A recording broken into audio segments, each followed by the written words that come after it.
Dicen que cuando una segunda oportunidad llega a tu vida, uno la abraza con toda el alma. Y eso hice yo. Me llamo Daniel. Tenía 52 años cuando conocí a Laura, una mujer que parecía tener en los ojos la paz que yo llevaba años buscando. Ella tenía 2 hijos, Ethan, de 15, y Maya, de 13. 2 adolescentes que cargaban la ausencia de un padre que había desaparecido sin mirar atrás. No voy a mentir. Al principio tuve miedo, no del compromiso, sino del rechazo, de ser el intruso en una historia que ya estaba escrita. Pero Laura me miró con esa sonrisa suya, esa mezcla de cansancio y esperanza, y me dijo: ellos solo necesitan tiempo, Daniel. Y tú tienes todo lo que nunca tuvieron: paciencia. Y así empezó todo. Los primeros meses fueron casi perfectos. Yo trabajaba en obras. Llegaba a casa con el olor del polvo y el sudor en la ropa, y aún así encontraba en sus risas la sensación de hogar. Laura cocinaba. Los chicos hacían bromas. Maya me pedía ayuda con matemáticas. Ethan me preguntaba cómo arreglar un motor. Y por un momento pensé que el pasado había quedado atrás. Que tal vez el amor sí podía reconstruir lo que la ausencia había destruido. Pero la verdad es que el amor no basta cuando los corazones aún miran hacia otra parte. Recuerdo la primera vez que Ethan me llamó Daniel frente a sus amigos. No papá, no mi padrastro, solo Daniel, como si quisiera dejar claro que mi presencia era temporal. Reí, fingí que no dolía, pero por dentro sentí que algo se quebraba. Maya, en cambio, era más sutil. Cada vez que intentaba poner un límite a la hora de volver, el uso del coche, sus ojos se llenaban de una rebeldía silenciosa. Y cuando discutía con su madre, siempre terminaba con la misma frase: no tiene derecho a decirme qué hacer. No es mi padre. Laura trataba de mediar. Yo trataba de entender. Pero poco a poco, las grietas comenzaron a hacerse visibles. Una noche, mientras ella dormía, me quedé mirando el techo y pensé en todo lo que había apostado por esta familia. No, era solo dinero. Era tiempo. Era paciencia. Era amor. Y sin embargo, había algo que no podía comprar: respeto. Laura decía que eran solo adolescentes, que todo pasaría con los años, pero los años pasaban. Y yo seguía siendo el hombre que paga las facturas. A veces, la rutina se vuelve una trampa. Te hace creer que todo está bien solo porque nada explota. Pero las heridas invisibles son las que más sangran. Cada gracias, ausente. Cada lo haré luego, que nunca llegaba. Cada vez que Laura decía: no lo presiones, cariño, son solo niños, yo lo notaba. El cariño se transformaba en costumbre. La costumbre en indiferencia. Y la indiferencia en una forma suave de desprecio. Aún así, seguía allí, convencido de que algún día verían todo lo que hacía por ellos, que cuando crecieran, entenderían. Pero lo que no sabía era que ese día llegaría de la forma más cruel posible, porque cuando el esfuerzo se vuelve invisible, la familia que construyes con amor puede convertirte en un extraño dentro de tu propio hogar. Y ese fue el principio del fin. Dicen que el amor se demuestra con hechos, pero nadie te advierte que, con el tiempo, esos hechos se vuelven invisibles. 8 años. Ese fue el tiempo que pasé sosteniendo una casa que ya no sentía mía. Yo me levantaba antes del amanecer, con el olor del cemento aún en las manos y la espalda entumecida por el trabajo, para pagar una vida cómoda que otros disfrutaban más que yo. Hipoteca, seguro, universidad, comida, el coche nuevo de Ethan, los viajes de Maya con sus amigas.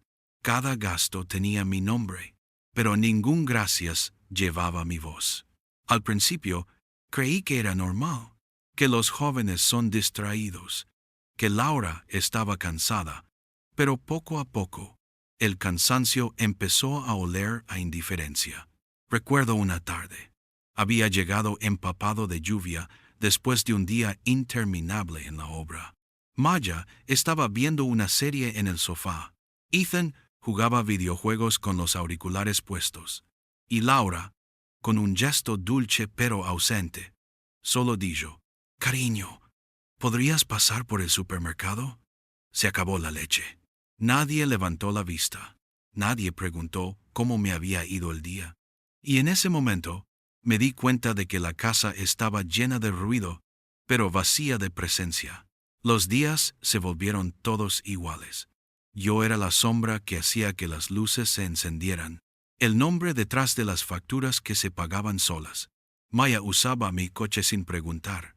Ethan se quejaba si el internet fallaba, como si fuera mi obligación mantener el mundo funcionando, y cuando intentaba poner límites, siempre llegaba la misma frase, pronunciada con esa mezcla de sarcasmo y veneno adolescente: «No eres mi padre».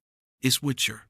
A veces lo decía Maya, a veces Ethan, pero siempre dolía igual, porque no importaba cuántas veces los llevara al médico, ni cuántos cumpleaños pagara.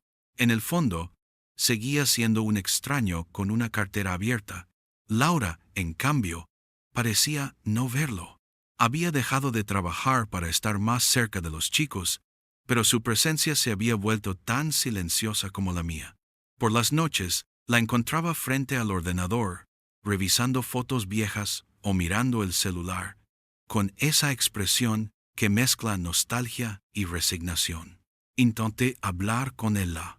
«Siento que no me ven, Laura, que ya no soy parte de esto». Ella suspiró, sin apartar la mirada de la pantalla. «No lo tomes así, amor. Solo están creciendo». Creciendo, esa palabra me atravesó, porque yo también estaba creciendo. Pero hacia el lado contrario. Ellos crecían hacia la independencia. Yo crecía hacia la soledad. Las cenas se volvieron silenciosas. Las risas, escasas. Y el respeto, un lujo ausente. Una noche, Ethan bromeó delante de su madre: «Si algún día se va, no creo que notemos mucha diferencia. Todo seguiría igual». Laura soltó una carcajada nerviosa, como si no quisiera aceptar lo que había escuchado. Yo también reí. Pero por dentro, algo se rompió para siempre. A veces uno no necesita gritos para saber que ya no lo quieren cerca. Basta con el silencio, con esa rutina que te borra poco a poco, hasta convertirte en un fantasma útil. Y yo ya era eso. Un fantasma que pagaba las cuentas. Sin embargo, hay un punto en que incluso los fantasmas se cansan de no ser vistos. Y en mi caso, ese punto llegó una noche de noviembre, en medio de una mesa iluminada, llena de comida y risas ajenas. Fue en esa cena cuando todo cambió, cuando las palabras más crueles se dijeron con una sonrisa, y el amor que un día lo podía todo, se convirtió en un peso imposible de sostener, porque nadie puede seguir dando eternamente sin recibir respeto. Y esa noche, entendí que el precio del desprecio sería más alto de lo que ellos imaginaban. Dicen que las traiciones no siempre llegan con gritos. A veces llegan envueltas en risas y vino. Era día de acción de gracias. Yo había pasado toda la semana preparando la cena. Había ahumado el pavo durante horas, hecho puré de papas desde cero, incluso horneé un pastel de calabaza con la receta de mi madre. Todo, absolutamente todo, para que esa noche fuera perfecta. Quería que por una vez se sintieran familia. Mi familia. La mesa estaba impecable. La casa olía a canela, a hogar, a esfuerzo. Laura servía el vino. Maya hacía fotos para sus redes. Ethan hablaba de su nueva moto.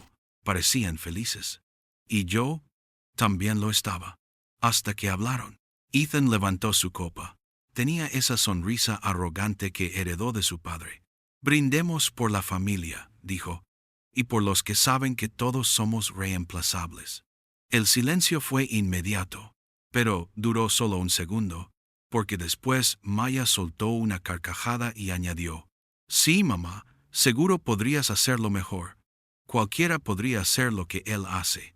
Y Laura sonrió. Una sonrisa incómoda, nerviosa, pero sonrisa al fin y al cabo. Yo me quedé quieto. Ni siquiera respiré. El cuchillo en mi mano seguía suspendido sobre el pavo, y por un instante sentí que el aire se había vuelto tan denso que si hablaba se rompería algo más que el silencio. No dije una palabra. Solo los miré.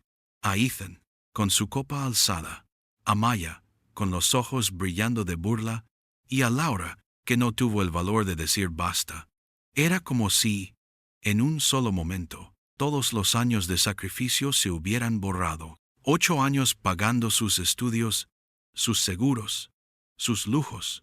8 años callando por amor. Y ahora todo eso se resumía en una frase: «Cualquiera puede hacer lo que tú haces». Sentí una punzada en el pecho, no de rabia, sino de vacío, como si me hubieran arrancado algo que llevaba dentro desde hacía mucho, la esperanza de pertenecer. Quise decir algo, defenderme, gritar, pero ¿de qué servía? Las personas que se acostumbran a tenerte no te escuchan cuando hablas, solo te notan cuando desapareces. Así que sonreí, una sonrisa pequeña, sin alma. Corté el pavo en silencio, serví cada plato y terminé mi copa de vino sin mirar a nadie. Laura me tocó la mano y murmuró: «No te lo tomes tan en serio, amor». Solo bromeaban, pero no eran bromas. No esa vez. Eran verdades disfrazadas de chiste. Y lo supe porque dolieron más de lo que deberían. Después de la cena, me quedé recogiendo los platos. Escuchaba sus risas desde el salón, esa felicidad ajena que ya no me incluía. Mientras lavaba los vasos, pensé: si de verdad soy reemplazable, entonces que lo demuestren. Y fue ahí, entre espuma y silencio, cuando decidí lo que haría. No discutir, no vengarme, solo desaparecer. Pero no físicamente. Desaparecer de la única forma que sabían medir mi presencia: el dinero. Aquella noche me acosté al lado de Laura sin decir una palabra. Ella durmió rápido. Yo no. Pasé horas mirando el techo, escuchando el sonido del viento en la ventana, repitiendo en mi mente esa frase como un eco maldito: cualquiera puede hacer lo que él hace. Y mientras el amanecer pintaba la habitación de gris, decidí que no volvería a explicarme, porque el respeto no se pide, se demuestra con ausencia. A la mañana siguiente, abrí el portátil y empecé a escribir una lista que no contenía nombres, sino cifras, porque si para ellos solo era un proveedor, entonces que aprendieran cuánto cuesta reemplazar a quien sostiene el techo que los cobija. Dicen que el silencio es la forma más elegante de gritar. Y esa mañana, yo grité, sin decir una sola palabra. Me levanté antes del amanecer. Laura aún dormía. La luz azul del teléfono iluminaba su rostro. Sobre la mesa del comedor, la vajilla de la noche anterior seguía ahí, testigo mudo de la humillación. El eco de las risas todavía vibraba en las paredes. Tomé una libreta, el portátil, y comencé mi experimento, no con rabia, sino con una calma que asustaba. Abrí el archivo de mis cuentas.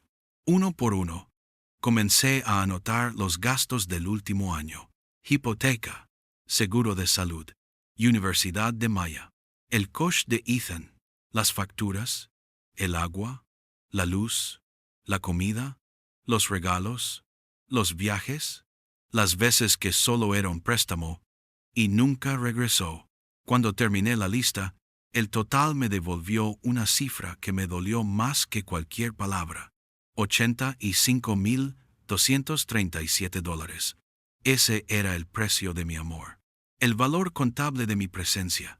Y entonces lo entendí. Si ellos me veían como un proveedor, entonces lo único que podía hacer para recuperar mi dignidad era dejar de serlo. Ese día, llamé al banco. Eliminé a Ethan y a Maya de mis tarjetas. Cancelé las transferencias automáticas.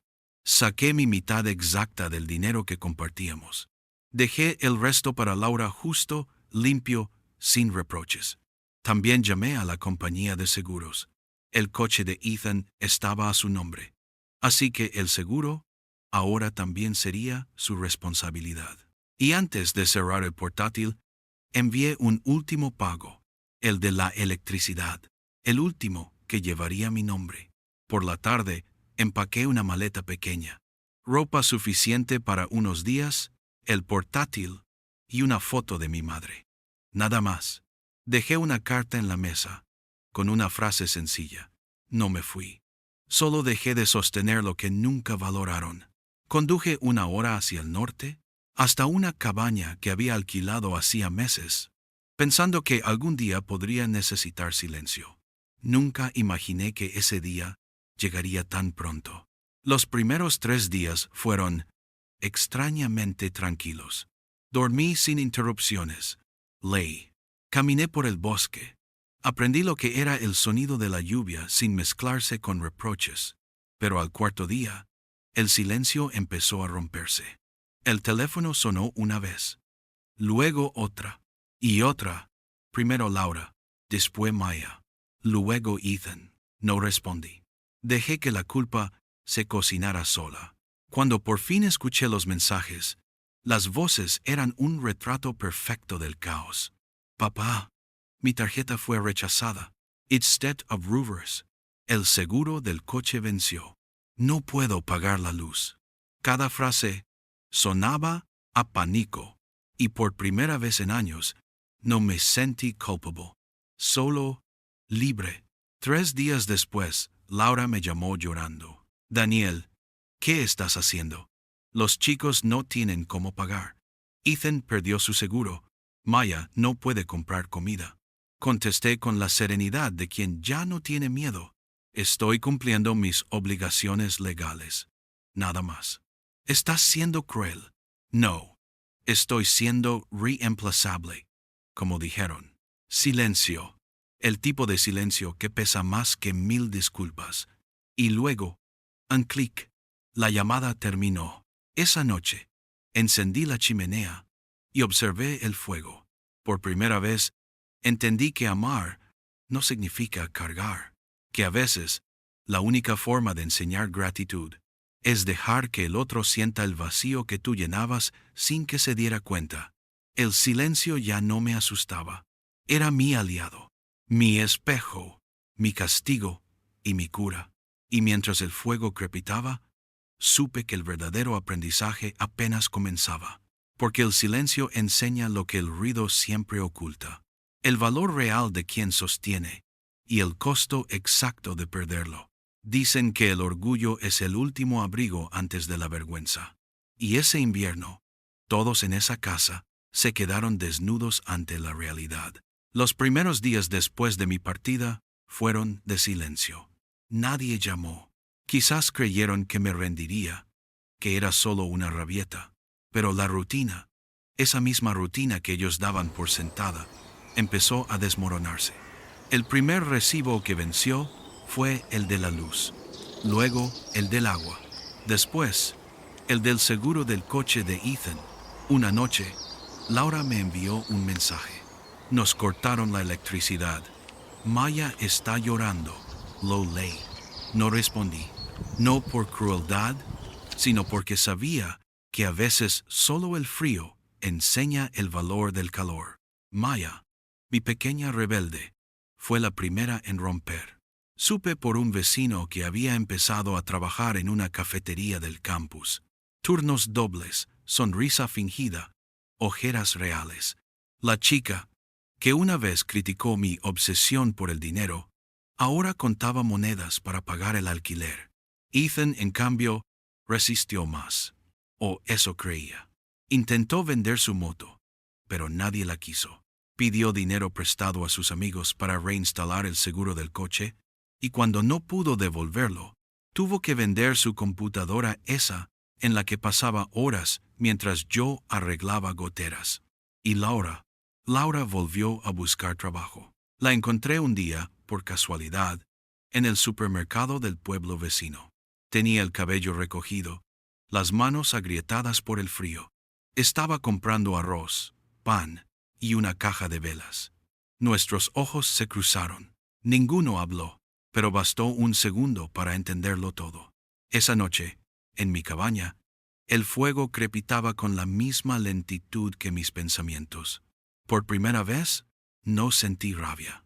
Sentí pena, porque entendí que el orgullo no solo los había cegado a ellos, también a mí. Yo quería enseñarles una lección, pero en el proceso, también aprendí la mía.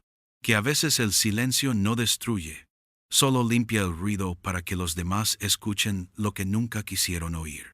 2 semanas después, recibí un correo electrónico. Asunto: lo siento. Era de Maya. Solo 3 líneas. No sabía cuánto hacías hasta que dejaste de hacerlo. Pensé que todo se pagaba solo. Me equivoqué. Lo siento, Daniel. No responde. No, todavía. Quería ver si el arrepentimiento se convertía en cambio. 3 días más tarde, escuché pasos fuera de la cabaña. Abrí la puerta, y ahí estaba Ethan. Más delgado, cansado, con las manos metidas en los bolsillos y la mirada que evita pero busca. No vine a pedir nada, dijo. Vine a decirte que entendí. Se sentó frente a mí, junto al fuego, y por primera vez no habló como un niño, sino como un hombre. Pensé que eras controlador, pero lo que hacías era sostenernos sin que lo notáramos. Me reí de ti porque era más fácil que agradecerte. Yo lo miré, con el corazón apretado. ¿Y ahora? Ahora sé que ser reemplazable no es malo. Malo es no valorar a quien nunca se reemplaza. No lloré, pero dentro de mí algo se quebró y sanó al mismo tiempo. Esa noche, mientras Ethan dormía en el sofá, entendí que el invierno del orgullo finalmente había terminado, que el frío había hecho su trabajo, y que quizá la primavera de la comprensión estaba por llegar. Al amanecer, el sol entró por la ventana de la cabaña. La nieve se derretía lentamente, y supe que era hora de volver, no como salvador, sino como un hombre que por fin había aprendido el valor de ser visto antes de ser necesario. Dicen que a veces no hace falta perder a alguien para extrañarlo. Basta con darse cuenta de cuánto costaba tenerlo cerca. Habían pasado 3 meses desde aquella cena. 3 meses de silencio, de distancia, de aprendizaje. La vida había vuelto a su ritmo, pero ninguno éramos los mismos. Maya seguía trabajando en la cafetería, ahorrando cada dólar con una disciplina que antes no conocía. Ethan había encontrado un empleo estable en una tienda de autos, y Laura volvió a ser esa mujer que un día me enamoró, fuerte, humilde, real. Una tarde, mientras reparaba el cerco de la cabaña, escuché el sonido inconfundible de un motor viejo. Era el coche de Laura. Se bajó sin prisa, con el cabello recogido, los ojos cansados pero sinceros. No llevaba maquillaje ni excusas. Solo un temblor en la voz, cuando dijo: podría inventar 1000 razones para estar aquí, pero la verdad es simple. Te extrañamos, Daniel. Entramos. El fuego crepitaba, y por un momento todo pareció volver a su lugar. Laura se sentó frente a mí, las manos entrelazadas, como quien se aferra a algo que teme perder otra vez. No vengo a pedirte que regreses, me dijo. Solo quiero que sepas que aprendimos, que entendimos lo que perdiste por darnos tanto. Su voz se quebró, y por primera vez, en mucho tiempo, no vi culpa en sus ojos, sino respeto. Maya llegó después. Traía un sobre en la mano. Lo dejó sobre la mesa, con una sonrisa tímida. Es un pequeño comienzo, dijo. Mi primer pago. No por el dinero, sino por el daño que hicimos. Dentro había $200 y una nota escrita a mano. Gracias por enseñarnos sin gritar. No lo necesitaba, pero lo guardé, porque no era dinero, era reconocimiento. Ethan apareció al día siguiente. Había dejado crecer su barba, y en su mirada había algo nuevo: humildad. No vine a justificarme, dijo. Solo quería decirte que... Ya entiendo. ¿Entendé qué? Le pregunté. Que el respeto no se gana con miedo, se gana con ejemplo. Y tú fuiste el mejor ejemplo que tuvimos, aunque no lo supimos ver. No pude contener las lágrimas, no de tristeza, sino de alivio, porque después de tanto ruido, por fin las palabras tenían peso. Unas semanas más tarde, regresé a casa. No definitivamente aún conservé la cabaña, mi refugio, mi frontera, mi paz, pero volví. La casa ya no era la misma. El silencio, que antes era indiferencia, ahora era serenidad. La mesa, que antes era campo de batalla, ahora era lugar de encuentro. Maya cocinó, Ethan sirvió el vino. Laura tomó mi mano, y con la voz baja me dijo: gracias por no rendirte con nosotros, incluso cuando nosotros ya lo habíamos hecho contigo. Le sonreí. No lo hice por orgullo, lo hice por respeto, porque el amor, sin respeto, es solo costumbre disfrazada de cariño. Cenamos juntos, sin risas forzadas, sin sarcasmos, solo con la certeza de que a veces hay que perderlo todo para volver a empezar con verdad. Y mientras el fuego iluminaba sus rostros, entendí la lección más dura y más hermosa de mi vida: que el amor no se mide por lo que das, sino por lo que los demás aprenden cuando dejas de darlo. Si alguna vez te has sentido reemplazable, recuerda esto: nadie puede ocupar tu lugar cuando lo que ofreces no es dinero, sino presencia, esfuerzo y lealtad.